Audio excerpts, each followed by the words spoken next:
I awoke and discovered that life was service. I acted, and behold, service was joy. What a blessing we have to be together in an organization like Fort Worth Rotary Club. What an example we set to our society at large, that unity is through inclusion and not exclusion.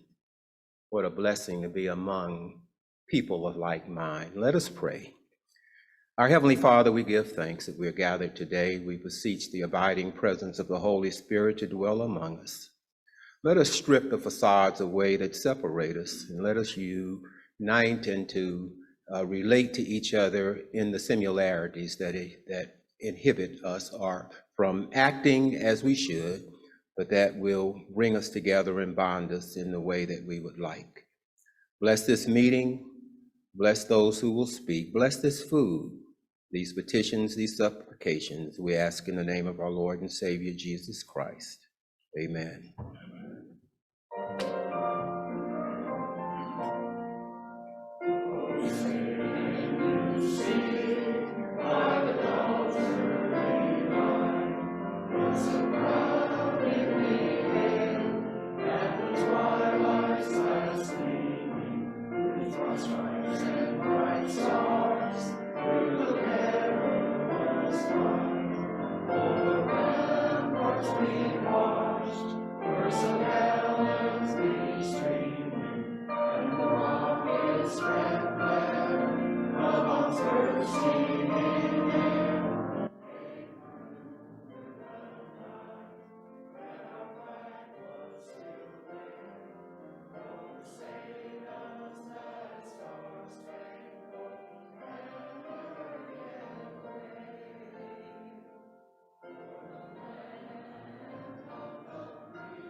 All right, play ball. All right, now if you'll help me recite the four-way test. Number 1, is it the truth? Number 2, is it fair to all concerned? Number 3, will it build goodwill and better friendships? And 4, will it be beneficial to all? And now we welcome to the stage Kimberly Jared, Chief Operating Officer, Center for Neurological Disorders, to welcome our visiting Rotarians and guests.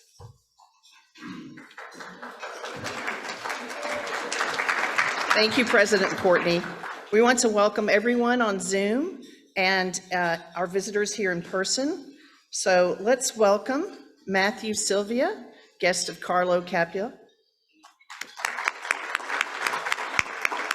In the olden days, we used to ask to hold the applause, but we're so happy to see everyone these days. Aaron Siegel, also guest of Carlo. Brooke Lewis, guest of Susan Glenn.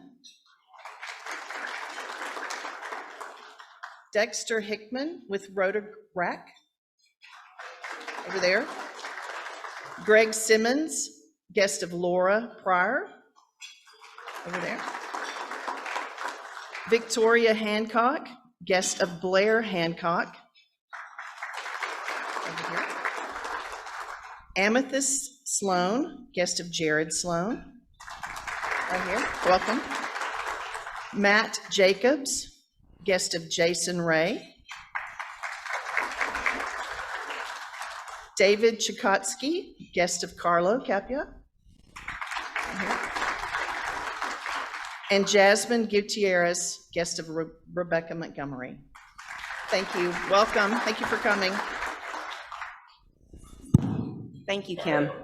And now I'd like to ask, are there any Navy veterans in the audience today? Do we have any Navy members? Oh, we have Don Boren over here. Oh, Mitch. Thank you for your service. All right, and now the moment some of you may have been waiting for, some of you may be holding your breath, I know I am. It is time for the newscast. So we welcome Jared Sloan, Director of Operations, Shoot Smart, to give us an update on current events.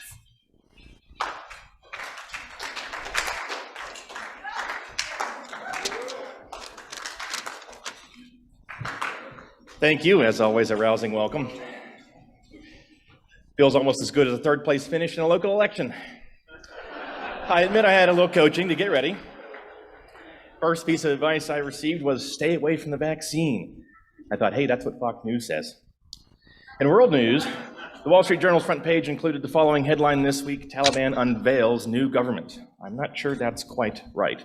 As expected, no women or minorities were included, but in a nod to U.S. progressives, the Taliban were quick to point out their new government includes former inmates among their top leadership. In North Korea, a midnight military parade was staged this week, but unlike typical past performances, no ballistic missiles were included. Instead, an army clad in bright orange hazmat suits, accompanied by fire trucks, marched heroically before the supreme leader. Apparently, North Korea is trying to strike a deal with COVID-19. In U.S. news, the aftermath of Hurricane Ida continues to worsen in New York and Louisiana as death tolls climb and power outages drag on. Help and aid are pouring out to these hard-hit communities, including from Texas. Rumor has it, some former local ERCOT officials offered to assist with the power crisis. Their calls were not returned. President Biden's job approval rating has fallen by double digits to the low 40s, while disapproval is in the 50s. Nonetheless, the president has offered to go to California and help Governor Newsom with his recall election. I guess California's the new Florida these days. Neighbors in Fort Myers, Florida, planted a banana tree in a large pothole on their street to protest the lack of road maintenance. Some folks want to keep the tree until it bears fruit. They don't like the pothole, but the banana has appeal. Airlines are now going back to serving in-flight meals and drinks. In fact, Alaskan Airlines has resumed first-class service using China plates. The lesson here, if you're looking to dine out, you'll want to fly just to get a meal under 3 hours. But speaking of planes, Boeing is suffering from another round of setbacks. Not only has the 787 Dreamliner been further delayed till October by the FAA, but Ryanair this week announced it was walking away from the 737 MAX. But hey, walking away from a 737 MAX seems like an improvement. In local news, constitutional carry is officially law in Texas, removing the written test and shooting qualification previously required for concealed or open carry of a firearm. Yosemite Sams and Imperial Stormtroopers everywhere rejoice. Governor Abbott signed the nation's most restrictive abortion law, which took effect this week, and he announced that Texans need not worry about the law making an exception for rape, because Texas is going to eliminate rape. Now emboldened by his successful elimination of COVID back in April, he has also announced his plans to take care of two other problems that have troubled Texas during his administration. He's going to eliminate hurricanes in winter. Filming began recently for Paramount's 1883 prequel to the popular Yellowstone series. Local sets include Granbury Square, Jacksboro, and our very own stockyards. Onlookers cite large amounts of dirt covering closed roads blocked by police. I'm really not sure why they didn't just use I-35 in North Fort Worth. The Texas Rangers announced that Choctaw Casino has acquired the naming rights to the former Globe Life Park. In other words, it's now likely somebody will actually have a winning streak there. And finally,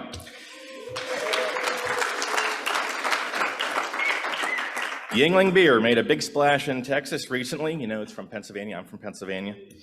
In true Texas style, they went big. Not to be outdone, apparently Pabst Blue Ribbon announced just last week that they're hosting a big rodeo here in Fort Worth, the PBR World Finals. Seriously, us Yanks can't help but trip over ourselves to get to Fort Worth. But in sports, Air Force plays Navy this weekend. Golden Bears play TCU at home. My very own Indiana Hoosiers face Idaho at Memorial Stadium. In weather, expect hot days, cool mornings. And although I steered clear of this newscast, tomorrow marks, of course, the 20th anniversary of September 11th. So please remember this weekend to take a moment to think about and thank the police, firefighters, and military service members who have put their lives on the line for us all these past 20 years. Thank you very much.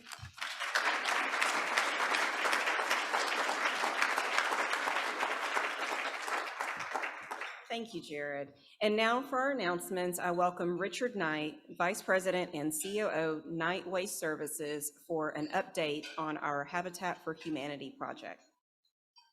And then followed by that, we will have an update from Chris Jordan, President and CEO of Electroacoustics, on an update on our 2022 RMBA.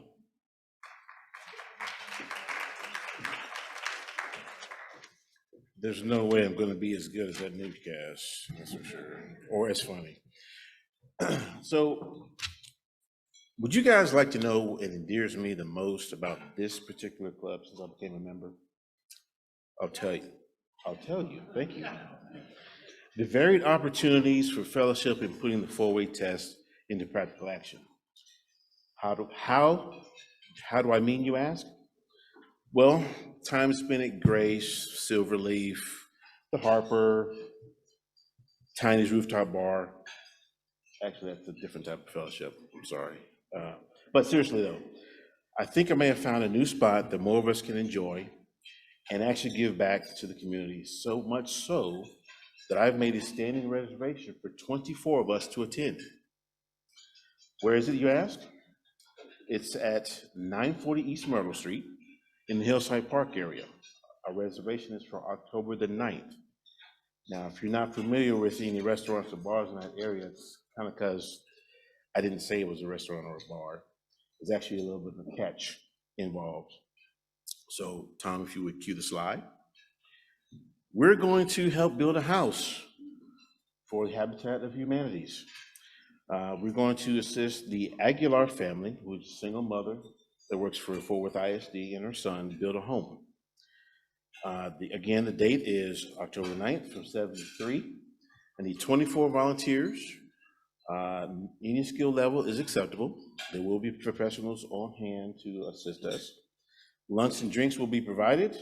Siding and caulking for the exterior of the building is apparently the task for the day. So please go to the link, sign the waiver.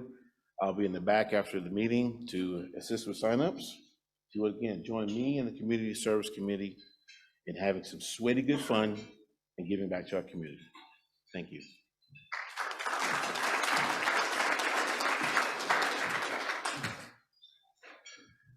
Richard might as well have stayed up here because he is my co-chair this year for the Rotary Minority Business Award.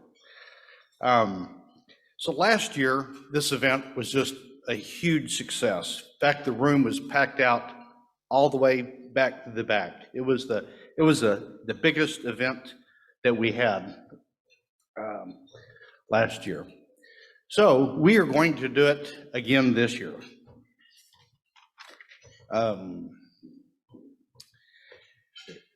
So as a reminder, the Rotary Minority Business Award is a values-based award. It's not based on the company size, company scale, number of employees. It's based on their values, because we want to be consistent with the values of Rotary. The purpose of this is to celebrate Fort Worth minority-owned businesses because we have so many wonderful, wonderful businesses.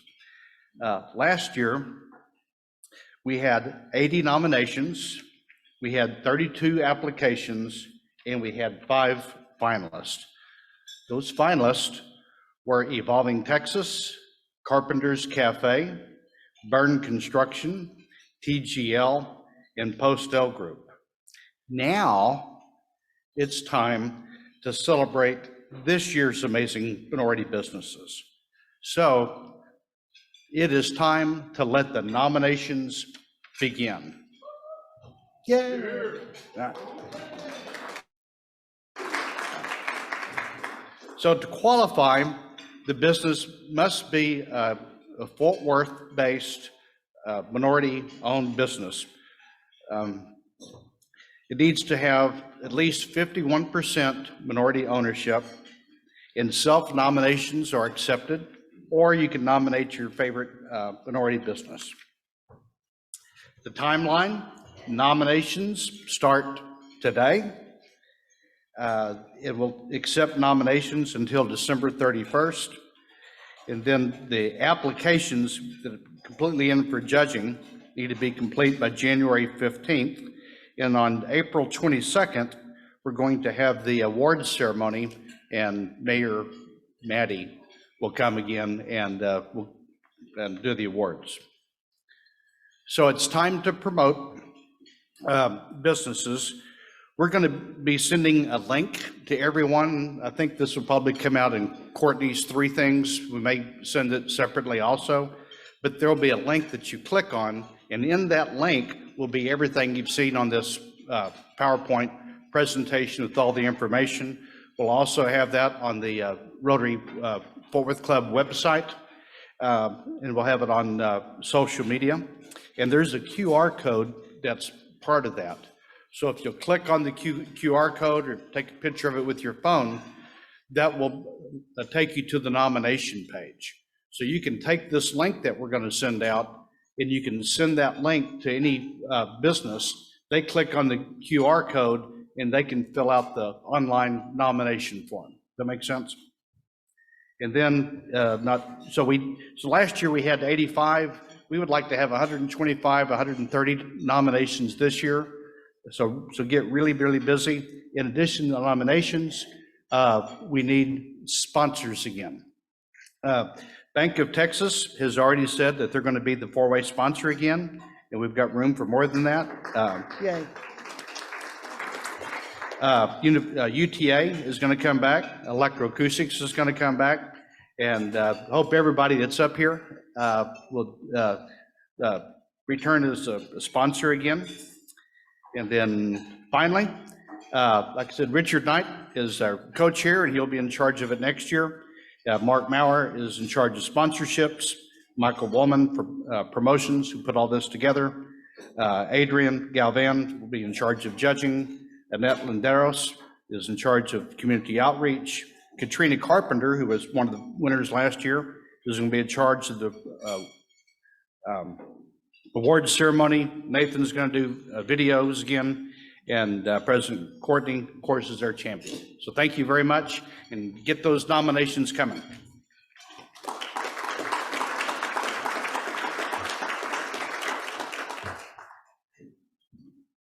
Thank you for those announcements. And now we welcome Rebecca Montgomery, Principal, Montgomery GR, to announce some first and second readings of new members for our club. Thank you, Madam President. Happy Friday, everyone. Today we have two first readings. First, we have John Avila, classification, construction and general contractor services. John is the chairman of Byrne Construction Services. Proposer, Bob Mitchell. Our next first reading is Ben Robertson, classification, construction and general contractor services. Ben is the vice president of Byrne Construction Services. I see a pattern here. Proposer, Shanna Saldana. If no written objection is received in the Rotary office by the next meeting, Friday, September the 17th, these proposals will be given second reading and voted on by the club. And today we have two second readings. The following proposed new members were submitted during the August 27th program. Our first second reading, Renika Atkins, classification, associations, homelessness, and youth services. Renika is the founder and CEO of Resources Inspiring Success and Empowering, RISE. Proposer, Michelle Krim. I move her election subject to attending a new member Rotary information session. All right, we have a first and second. All in favor? Thank you. Our next second reading is Matt Jacobs, classification, associations, Catholic Charities. Matt is the Director of Transportation with Catholic Charities of Fort Worth. Proposer, Jason Ray. I move his election subject to attending a new member Rotary information session. I heard a first and a second. All in favor? Thank you.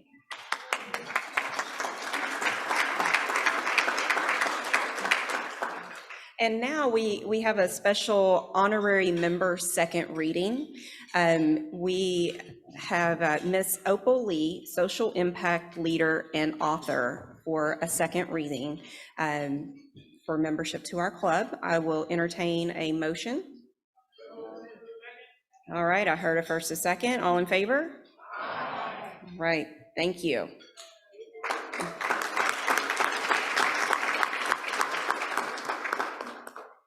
And now we have 4 members who have earned their blue badges. When you become a member, you get a red badge, and you have to do 6 acts of service to earn that blue badge. So now I will call to the stage to receive their blue badges Abigail Dudek, Aubrey Gideon, Bob Byers, and Michael Woolman.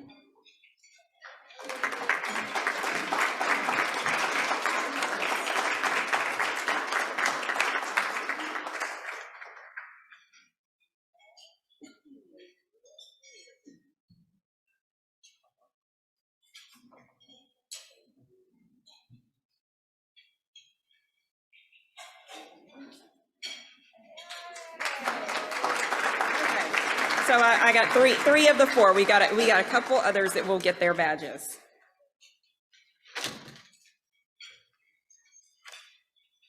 All right, and now I welcome to the stage our chairperson of the day, Captain Kirk Driver, City of Fort Worth Police Department, to introduce our program for the day.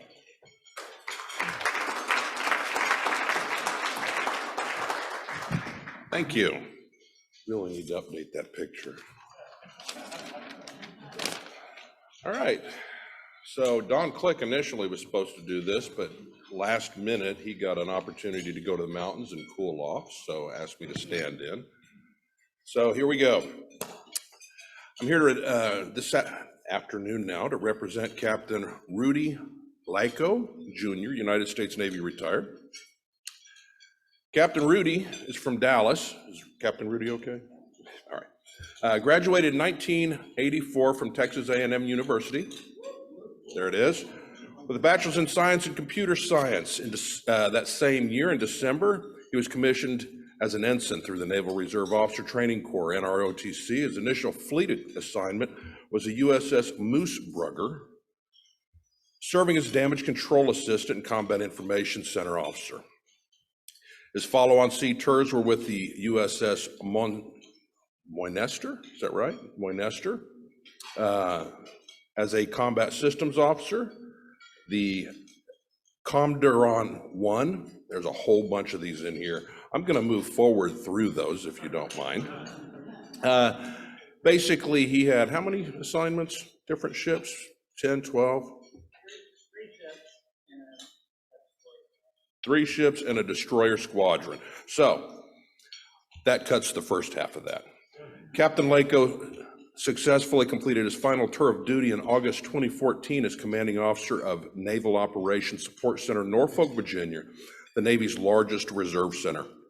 His previous shore assignments include the executive officer of Naval Reserve Center, Corpus Christi, in charge of mobile inshore undersea warfare duties, commanding officer, Naval Reserve Center, Tyler, Texas, as a mine warfare branch of the Expeditionary Warfare Division, branch head, Surface Warfare Strategy and Alignment Branch of Surface Warfare Division.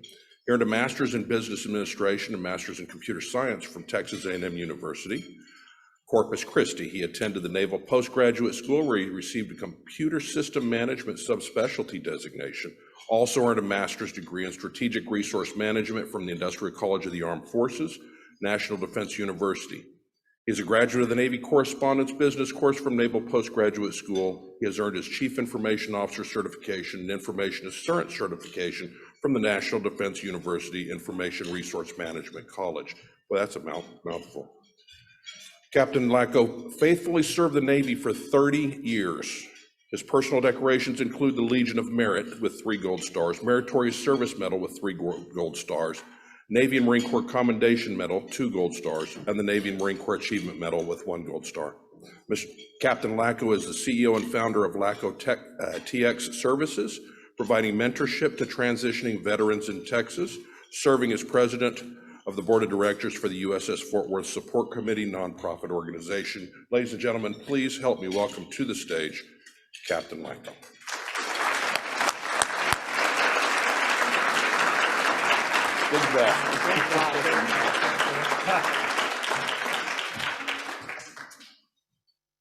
Good afternoon, and from Aggie Land, we always say howdy.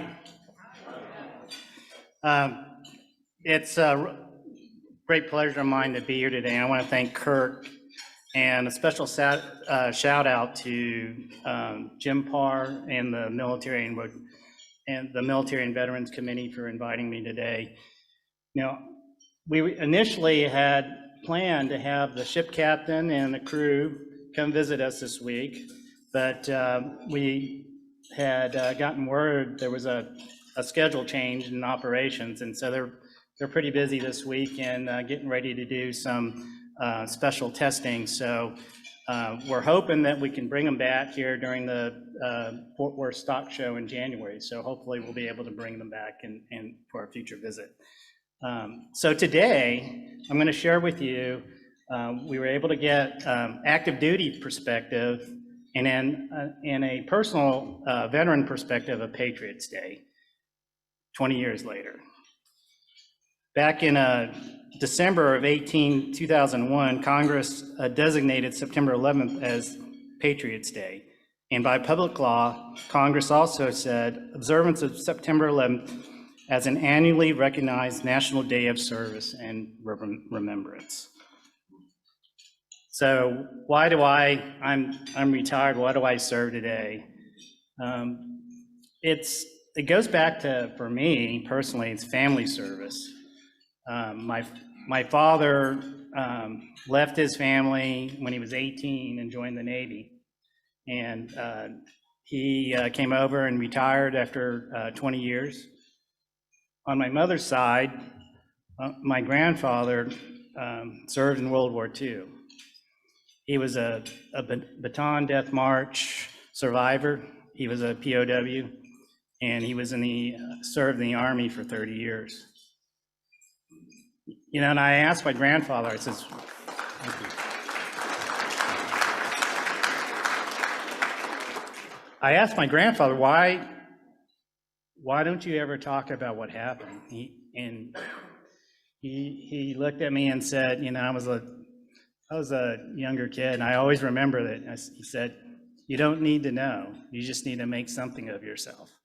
So I was the first generation born in America. I was the first one in my family to go to a university. And, you know, I was fortunate enough to be able to get a scholarship and go to Texas A&M. And my grandfather was the person that commissioned me into the Navy. And my family, you know, my dad said, hey, you don't have to stay in, you know, but it was, for me, it was the right thing to do. And that's why I served. And then I continue to serve today, and I'll explain more why later here. Currently, I'm part of the USS Fort Worth Support Committee. So after I retired, I got a phone call saying, hey, Rudy, you know a little bit about Navy ships. We need a little help over here. And I got invited to a lunch or meeting. You know how that goes. And it was like, so 7 years later, I'm still helping and supporting working with the service with the support committee. You know, what we do is we do 4 things. And we're very blessed to be able to work in partnership with the Rotary, because y'all are the leaders of the community. And part of what we're doing is most of the crew members on board the ship, there's about 75 crew members on board the ship, and a lot of them never been to Texas. So we do our best to try to bring the crew here from time to time so they can see what it's like to be here in Fort Worth. And it's just a tremendous opportunity for them. We want them to know from the Fort Worth perspective how much support there is in the community, because it's not like this in every city, state, et cetera. And so we do that. We help bring Fort Worth to the ship. And the other thing is we try to tell the stories of all the great work that the Fort Worth is doing every day. So that's part of our relationship and what we do. And because of your committee and what we do, we're able to achieve that goal and build this relationship with the ship. So the USS Fort Worth is a littoral combat ship. And each ship in the Navy has a ship sponsor. And our ship sponsor is Congresswoman Kay Granger. Back in September 22nd, and we're coming up on the 9th anniversary, so back in September 22nd, 2012, the ship was commissioned. So that's when the ship came to life. You bring the crew aboard, and you know, it's interesting that people talk about the ship. Well, when you talk about the ship, I was a former ship captain 3 times, so the ship is basically the personality of the ship is the crew. And it takes its own life because the crew's on board. And we're fortunate The ship is currently on her 21st commanding officer on board the ship in just that short period of time. And they're doing tremendous things. Currently, the current CO, Jeremy Peterson, has not been to Fort Worth yet. He's dying to get here. So we told him we're going to bring him here for the Fort Worth Stock Show. So hopefully our schedules will align. He's from Laurel, Maryland. He's a graduate of the Citadel in Charleston, South Carolina. He has a master's degree from the University of Maryland. His former tours, he was on board the destroyers Mason and in the cruisers Mobile Bay, and then he was also on a carrier strike group staff. And so he's serving as our current commanding officer of the Fort Worth. And we were fortunate, they were underway last week, but we were able to get them to send us a short video about currently what they're doing and their thoughts on Patriots Day. Greetings, Fort Worth. I'm Commander Jeremy Peterson, Commanding Officer at USS Fort Worth. While we wish we were able to be at this year's Fort Worth Regatta to see some of you in person, we're glad to have the opportunity to talk with you today and express our thanks for all the support that you give us, even if it has to be virtually. Before I give you an update on what Fort Worth is up to at the moment, I'm going to take you around the ship a little bit. We'll talk to a few of the crew members, and they'll talk a little about what Patriots Day means to them. The sailors on Fort Worth are what give her characteristic grit and tenacity, and as John Paul Jones said, make this ship a living thing.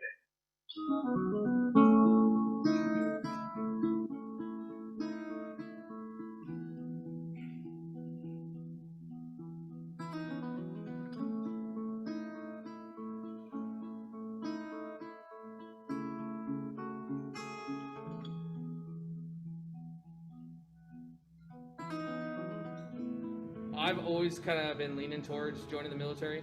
Ever since I was a kid, my uncle was in the military. Both my grandfathers served in the military, and so I was always kind of leaning that way. 9/11 didn't really push me any one direction, but I did end up joining a year after 9/11. I was getting ready for 8th grade, actually. Remember it distinctly. The television was playing the news, and during that time, we saw the first attack. It wasn't until later that day that school kind of went into a shutdown. We were able to watch the Pentagon get hit. We were able to watch the flight go down, and that's when it really hit me. During 9/11, I was in the 4th grade in St. Paul, Minnesota at North End Elementary. Everyone was going crazy. His teacher was crying. I didn't understand what was going on, but we saw the tragedy on TV, and I didn't know if it was a movie or anything. I was still too young to understand. I was actually on my way to class when I got the news. I was writing my mom, who was serving in the Navy at the time, and I just remember just the focus and the things she was saying like really resonated with me and kind of helped me join when I had the opportunity. It definitely made me want to be a part of a change to make the world a better place and more peaceful. So that's the effect it had on me. I really appreciate being able to witness it live and remember it. That's one of the biggest things, is just being able to remember where I was at that time. But that definitely sunk in that deep desire to serve the country and really just fight the bad guys at the time. I think patriotism really is about everybody coming together and being there for one another and being like very supportive of our country no matter where we really go. Patriotism continues to evolve, but first and foremost, it's devotion to duty and devotion to this country.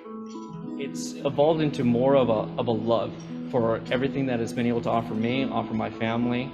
I met my wife in the Navy, so patriotism definitely is ever evolving for me. Patriotism to me is that like you serve your country, or that you're just there for somebody who needs help, just helping others around you.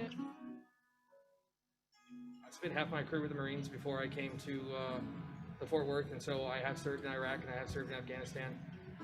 And I can tell you that the men and women in the military are probably by far some of the bravest and most dedicated people that you ever get a chance to meet and work with. The crew is probably my favorite part of the Fort Worth. It's probably been by far the best crew I've had in my 19-year career. I love the people here. You know, it's definitely tough, but the crew, we come together as a team and really enjoy the people here. Everybody's super nice and they're very welcoming. And if you need help, they're definitely gonna be there to help you. Some of the best things and some of the most cherished memories are working with the sailors. We come from a very small crew, and it's much different from other ships, you know, where you have maybe 1,000, 2,000, 3,000 sailors. To see officers really just shine and being able to serve at this capacity, to drive a warship the way that we do on board Fort Worth, but it has to be the sailors. The environment is very good. Everybody's very welcoming and always very nice. Family orientation that the crew has, it's amazing. It's close to none, so I wouldn't rather be anywhere else but here right now.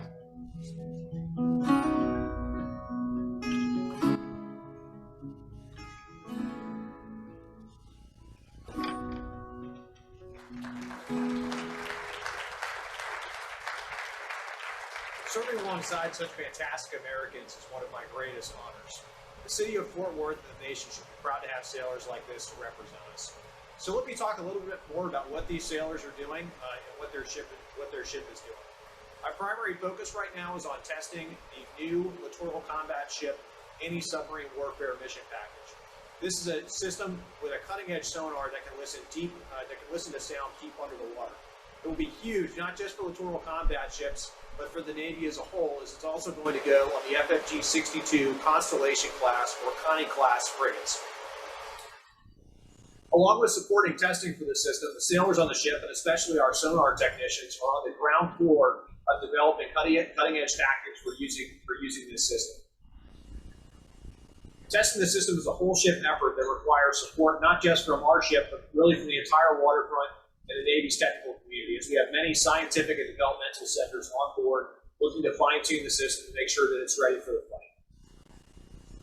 Aside from that, we're always working to make our ship ready. We're coming up on a period that will help us level up our readiness for combat as we prepare for some demanding inspections of our ship's condition and our ability to fight damage and to fight adversaries.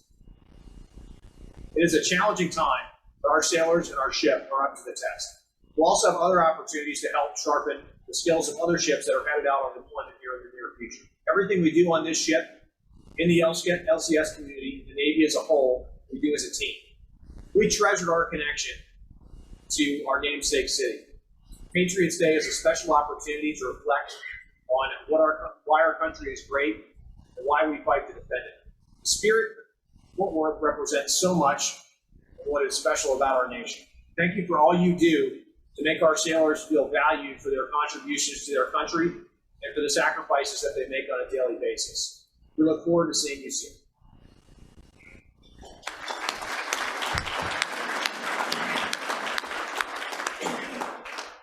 Well, that's an awesome update. I'll tell you that I know in my bio it said my first ship was the USS Mooseburger. How important this new system, I was on board the Mooseburger when it was the first test ship for the first generation of the ASW suite. So it's definitely a needed technology that we need today. And Fort Worth is out leading the way to do that. So it's pretty awesome. So I will now kind of give you a different perspective of Patriots Day. You won't see this in any news or anything like that, but so mine actually starts a little bit before 9/11.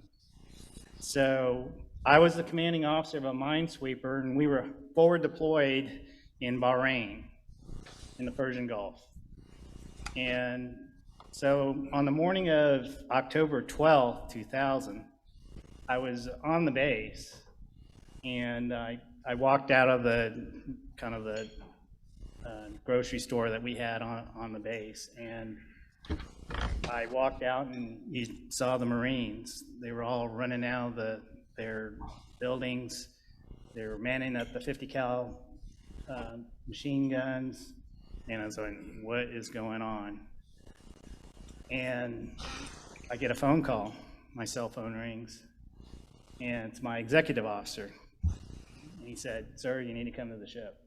It's like, what's up? I said, I can't talk to you on this phone. So we actually lived out in town. So for whatever reason, I went home and grabbed my uniforms and I turned off everything. So I don't think I'm coming back. So I left and hustled back to the ship, and my commanding officer, or my executive officer, was standing at the bow waiting for me, and the engines were all lit on the minesweeper, and I drove up. He said, "We got to go." And so I got on board, and we left port. We sailed, and from that day, I was in charge of not just my ship, but the 3 other minesweepers that were in port during that day. So what was October 12th, 2000? Well, we were about 700 miles on the other side in the Gulf of Aden was the USS Cole. At 11:18 on the morning of October 12th, USS Cole was refueling in the Gulf of Aden. Suicide bombers detonated an explosive-laden boat directly against the port side of the ship. The result, blast killed 17 sailors, wounded 37 others, and tore a hole 40 by 60 feet in the ship's hull. In the aftermath of the explosion, the crew of the Cole fought tirelessly to free shipmates trapped by the twisted wreckage and limit flooding that threatened to sink their ship. The crew's prompt action to isolate damage in electrical systems and contain fuel oil ruptures prevented catastrophic fires that could have engulfed the ship and cost the lives of countless men and women. Skillful first aid and advanced medical treatment applied by the crew prevented additional death and eased the suffering of many others. Drawing upon their Navy training and discipline, the crew heroically conducted more than 96 hours of sustained damage control in conditions of extreme heat and stress. Deprived of sleep, food, and shelter, they vigilantly battled to preserve a secure perimeter and restore stability to the engineering system that were vital to their ship's survival. As a permanent civil, that strength and steel, they put this dedication on board the ship. The crew saved the ship that day, and they rebuilt her. The true testament of American spirit is that ship was rebuilt and sailed again and is serving today. You know, I look back at that. If that boat had attacked our ship, I wouldn't be standing here today. We left October, and we stayed out until we could figure out what was going on. It was interesting. My XO was from Florida, so what was going on during that time frame? The elections, right? Well, my XO actually had a ballot, and he filled out his absentee ballot. But we didn't have a post office on board, but we had an official way of getting his ballot to the election. So he was probably one of those ballots that didn't have an official stamp on it because it didn't have it. So I thought I'd throw that out there. But we had to learn, here's the ingenuity of the crew. Our crew was, we weren't designed to be underway for more than a week. And we were gone for almost 2.5 months from port, having to figure out how to refuel, feed the crew. And then I got fortunate enough to take care of 3 other ships too during that time frame. So, it was pretty amazing. I finished up my tour as the captain in May of 2001. And So I report to the Pentagon in, I think it was June or July of 2001. And the office I was in, I was working for the Chief of Naval Operations, and we're in this brand new wedge. Pentagon's divided into wedges, and there's 5 rings, A, B, C, D, and E. Our office was on the A ring, and so that was brand new. So with the upgrades, everything was strengthened. The windows were all shatterproofed and new fire systems, et cetera. But you know, we were fortunate because during that time frame, we were the first ones to move into that wedge. It wasn't fully manned up.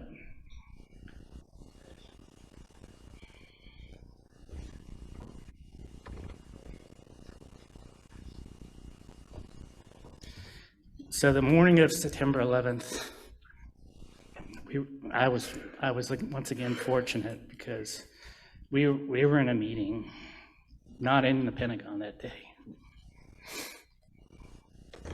We were in a meeting at Manassas and defense contractor.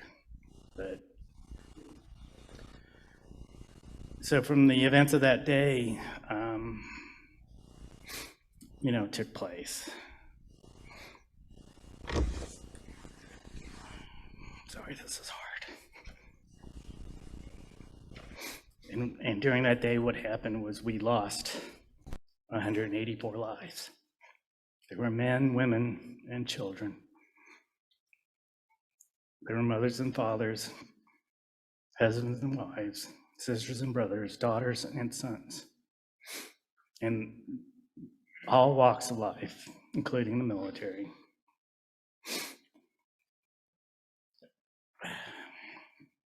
I want to highlight a fellow Texan.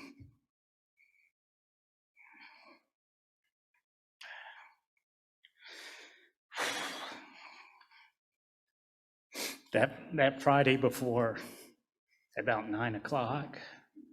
So back then we didn't have Zoom. We had the first generation called video teleconferencing. So that was kind of the newest thing in the Pentagon. So that Friday, 9 o'clock, I was one of the first ones to try out that system. And so it was located in the Navy's newest command center, which was on the E ring.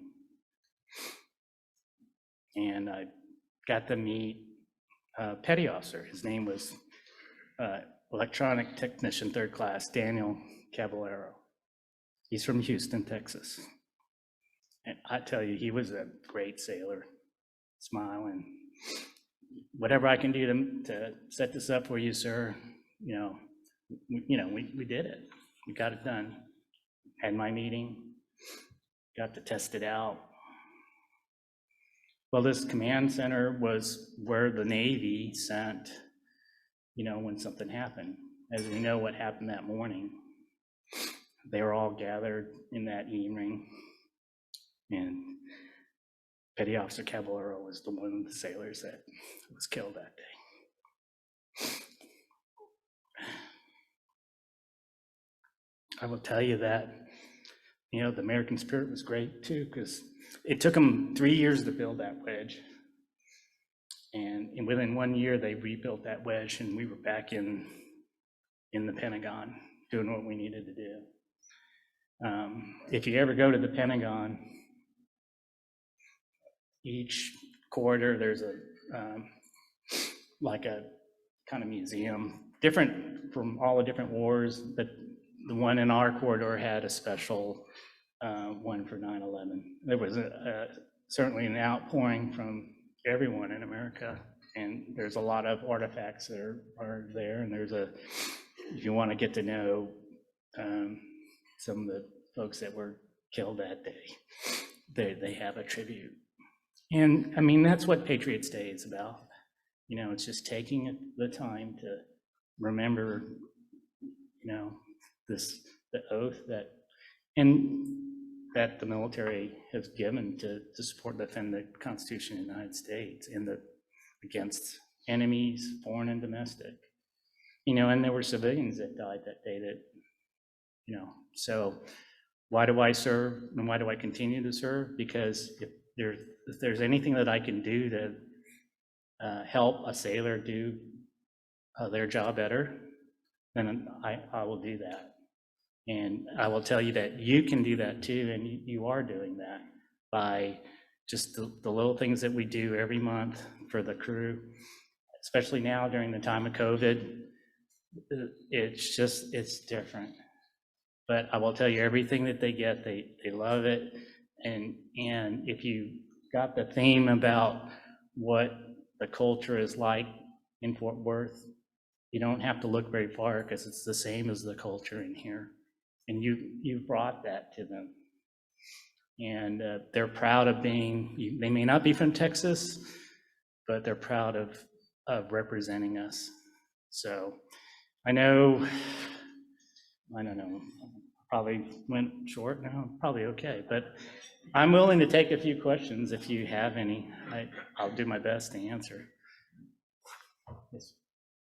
Do you like to watch movies that are about the Navy, like October or Greyhound, or is it like Bullcat and you're not? No, I love The Hunt for Red October.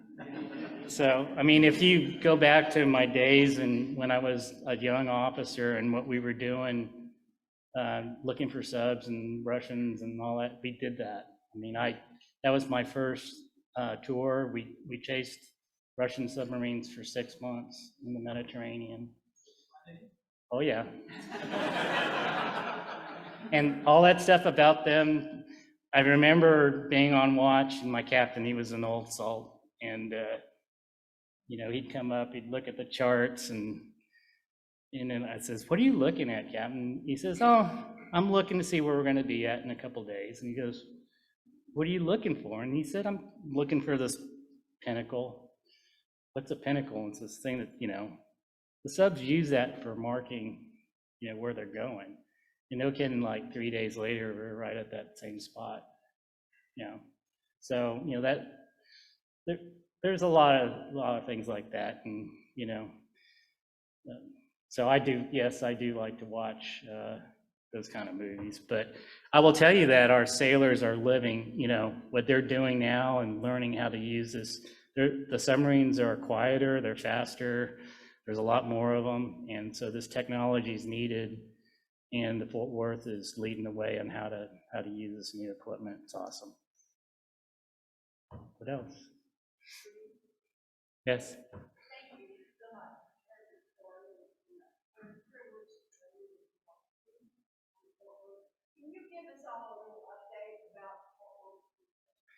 Yeah, so currently, Fort Worth has been on the Navy's for the budget. So there's a shipbuilding plan every year, and there's tough work going on in the Pentagon right now in the budget world. And so Fort Worth has been on a list to decommission early, and it's because of she's a unique ship. When you have a brand new ship, usually the first sets of ships, they're still trying to figure out the final design. And so when you become different, it becomes harder to maintain. So, but right now she's still serving, until that time, if they say, hey, you're finished, it's an active ship and she's doing operational things every day, but she is being looked at. Within maybe the next few years, or it could be longer, depends on what's going on. She may be decommissioned early. What does that mean? Well, it could be different statuses. So our ship could be put in reserve, and they've done that before, where they'll store it in case if there's a war or something like that. All the things that are on board that the crew and what they do is the Navy will preserve that or caretaker. So we're looking at maybe here in Fort Worth, we'll find a place to caretake that, because more than likely, if the ship has had a really great reputation in Fort Worth they will rename another ship possibly in the future. And we've seen that done over the years. So for example, the USS Iowa, they're on the 5th ship. So you take all those things that were on board that made the Fort Worth or Iowa, Iowa, and then we bring that back and put that in there. So I've been in the Pentagon many times, and I've seen ships come and go. They decommissioned, came back, decommissioned again, so, or they had ships on a list that said, hey, we're going to decommission you, but 10 years later, they're still serving. So, really depends on what's going on in the world and in the budget. So that's the kind of proper way of saying that. Thank you.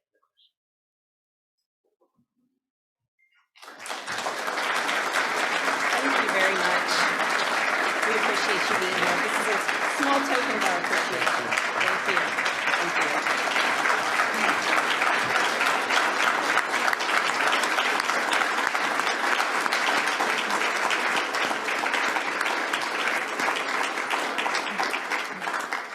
Wow, now that is a tough act to follow, but thank you for sharing with us and sharing with us Patriots Day. And I'd like to dedicate today's meeting to all those who were lost 20 years ago, and may we never forget.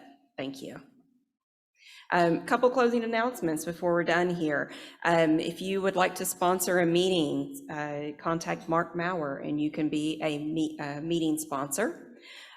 Our next week's program will be the CEO of EOSERA, Elise Dickerson. She will be with us next week. We have decided to postpone our October 1st clay shoot. We ran into a little bit of a schedule conflict. There is a big Shoot the Blue clay shoot that same day, so we can't really shoot four. Okay, we're not shooting the blue, we're shooting for the blue. Thank you for that clarification. And that'll be in the roast. So we will update on the date later. Remember, see Richard and Wanda at the back of the room for Habitat for Humanity, and our Rotaractors will be having a service project a week from this Saturday, September 18th. They will be participating with the Trinity Trash Bash, and they would love to have Rotarians join with our Rotaractors to serve. So if you're interested in that, you can also see Richard and Wanda at the back of the room. And that wraps our meeting. We are adjourned.